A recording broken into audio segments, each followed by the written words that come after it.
Diegão, um medo que o brasileiro tem hoje aqui no Brasil também, inclusive essa semana o Felipe Durante mandou um vídeo pra gente, ele na China tomando cerveja lá com o chinês, os caras se divertindo no boteco, você viu? Tá. Você viu? Mandou pra você, você não viu não? Vai nessa. Você viu ou não viu? Viu não? Viu, né? Ele mandou pra você e falou, ó, o dia que a gente for pra China, a gente vai tomar nesse boteco aqui. E o cara tava lá no copo sujo, detonando, e os caras super felizes lá, né? É que o comunismo, ele tira a liberdade de expressão das pessoas, né? A pessoa não pode falar nada, a pessoa tem seu direito cerceado de poder falar alguma coisa. Então, aqui tem uma explicação simples e uma explicação complexa. Ou seja, a explicação simples é descaradamente mentira, esse fato de a China tirar as liberdades. Inclusive, por exemplo, a gente poderia comparar. A censura existe nas redes americanas? Sim, sem dúvida. Eu posso te falar de primeira mão, porque a maioria das minhas contas tem uma coisa que se chama shadow ban, né, que é um ban fantasma, que é se tu me procurar diretamente nas redes sociais, na maioria das redes é difícil me encontrar. Ou seja, o meu nome não é o primeiro que aparece inclusive uma série de contas falsas antes de aparecer a conta minha real. Os vídeos são desmonetizados, eu já tive alertas amarelas e vermelhas nas maioria das redes sociais. Então eu sei, por exemplo, que se eu faço um vídeo contra Israel a favor da Palestina, é um vídeo que não vai monetizar, né? Isso é descarado. Então essa censura, ela existe de maneira universal. Então não tem como falar que a China tem censura a mais ou a menos. Tem censura na China? Tem. É censura diferente. Eles têm outros valores, eles têm outras prioridades, ele tem outra estratégia de comunicação, então a censura é diferente. Isso como primeiro ponto, explicação simples. Agora, explicação complexa. Aqui teria que entrar na leitura, e tem um filósofo muito foda para isso, chama Gilles Deleuze, que é também um francês dos anos 70, e ele escreveu, assim, ó, se alguém vai pegar uma recomendação desse live para ler, vão ler Sociedades do Controle, do Gilles Deleuze, tá? Porque tem três paradigmas históricos da nossa relação com o poder e o controle. Primeiro, existiam as sociedades feudais, que eram sociedades soberanas, onde o rei tinha um controle absoluto, inclusive sobre a vida das pessoas. Tem um segundo momento, né, que é o que explica o Michel Foucault, que é o paradigma disciplinário, onde existia um controle sobre os corpos e os espaços. Então, as empresas, as fábricas, os psiquiátricos, as prisões e tal. E Gilles Deleuze argumenta que esse terceiro momento, que é o que a gente está vivendo agora, é um controle descentralizado, sabe? Então, não é mais o fato de, estadunidense é livre. Tá, cara, só que o sistema funciona de uma maneira onde se tu sair da linha um pouco, tu é castigado de maneira exponencial a futuro, tá? Então, por exemplo, vamos ver. Nasceu preto nos Estados Unidos.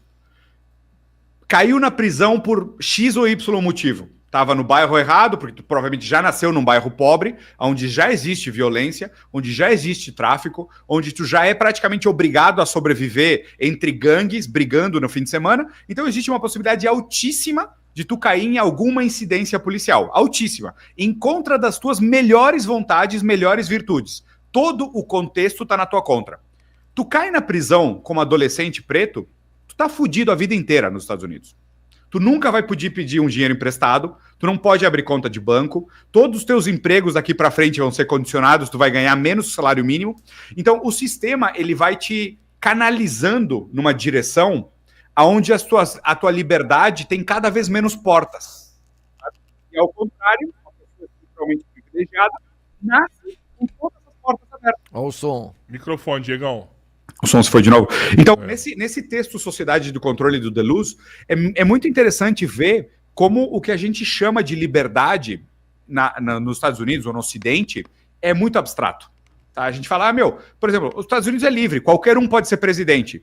Só que a coincidência é que sempre são homens brancos milionários acima de 60. Só que qualquer um pode. Então, de novo, é uma desconexão entre a prática, entre o positivo e o normativo. E na China, é verdade que existem limites, né? Por exemplo, nas redes sociais da China, tu não pode falar, por exemplo, de medicina, a menos de que tu tenha estudado medicina. Então, é verdade, o chinês é menos livre.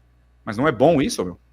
Tu não quer que as pessoas que deem conselhos sobre câncer saibam do que elas estão falando? A gente acha normal que, o monarca possa sair na televisão e falar sobre terraplanismo? Isso deveria ser proibido, deveria ser abertamente proibido. Nesse sentido, eu não tenho problema com a censura. Nesse sentido, eu acho a censura não só certa, senão necessária. Cara, a gente teve um retrocesso histórico na intelectualidade. A gente está passando por um momento histórico de imbecilidade. Mas deixa eu te perguntar, você proibir alguns assuntos, você não corre o risco de potencializar eles também? Que eles você não pode falar sobre terra plana. Não. Eu acho que ninguém tem esse poder, nem o governo chinês, de evitar que alguém não possa falar algo. Então, o não governo é que ninguém possa falar. O governo chinês ele não permite que o cidadão chinês aposte na Bets. Mas mesmo assim o chinês dá um jeito de apostar de forma ilegal. Claro. Né? Então a hora que você fala assim, você não pode falar de terra plana, eu acredito que essa pessoa ela vai continuar falando, só que ela vai falar em núcleos fechados. Sim. Aquele núcleo vai crescer e a hora que ele ficar grande demais, a gente não tem mais o controle do que foi feito, do que foi gerado. Beleza. Em contraponto, se a gente deixa ele falar, a gente vai falar, mano, você é um idiota, cara. Olha aí, velho. Olha, dá pra provar com um lápis e um sol aqui que a Terra é plana, cara. Pelo amor de Deus. Larga de ser louco. Que a terra não é plana. Larga de ser... Os caras vão cortar isso aqui. O problema de deixar o cara falar muito tempo é esse. Ele se enrola na própria ideia. Eu tenho dislexia. O Freud... Então, respondendo ao comentário, Rodrigo. Então, não é que ninguém possa falar. Ou seja, o que o governo chinês fala é assim, quer falar sobre geologia? Estuda geologia. Não é que ninguém possa falar. Então, alguém pode falar sim, quem sabe do que está falando. Quem tem um mínimo de conhecimento necessário para entrar no assunto. Concordo 100% com isso. Volta o som. Tá no 4? Coloca no 4. O Pedrão falou para você colocar no 4, que tá perfeito. Beleza. Boa. Então, não é tanto que ninguém possa falar, é que as pessoas têm que ter um mínimo de credenciais para falar de alguns assuntos. Então também não é uma censura opressora, no sentido de, lá só algumas pessoas podem falar de alguns assuntos. Não, mas tem alguns assuntos sensíveis que algumas pessoas não deveriam de falar. Vou te dar um exemplo bem prático. A presidenta do México agora é mulher, né? Cláudia Sheinbaum. Sim. Quando ela ganhou, cara, a presidência, né? Logo que ela chegou no Palácio Presidencial, um político da oposição fez um tweet que foi super viral e falou assim, pô, beleza, finalmente alguém para passar o pano no Palácio Presidencial, tá? Para limpar o Palácio Presidencial. Que é o tipo de coisa que fala, deveria de proibir? Não diretamente. Mas eu acho que no momento que a gente permite que esse tipo de falas sejam abertas e, é piada, o cara é um idiota, o cara é um imbecil, ignora... Também ela meio que empodera e ela dá o exemplo para as novas gerações que falar isso talvez não é tão incorreto. Inclusive nas redes sociais é premiado, porque parece sabe, subversivo, parece desafiante, né? Parece que chama atenção. E nas redes sociais a gente sabe que chamar atenção é sempre melhor do que não chamar atenção. Não importa que seja pelos motivos errados. Então eu acho que a nossa relação, a nossa experiência com redes sociais... ela está muito primária ainda. A gente não sabe o dano que as redes sociais vão fazer nas próximas gerações. Então, eu acho que a gente precisa ter uma aproximação muito mais cuidadosa de como as redes sociais estão moldando as próximas gerações.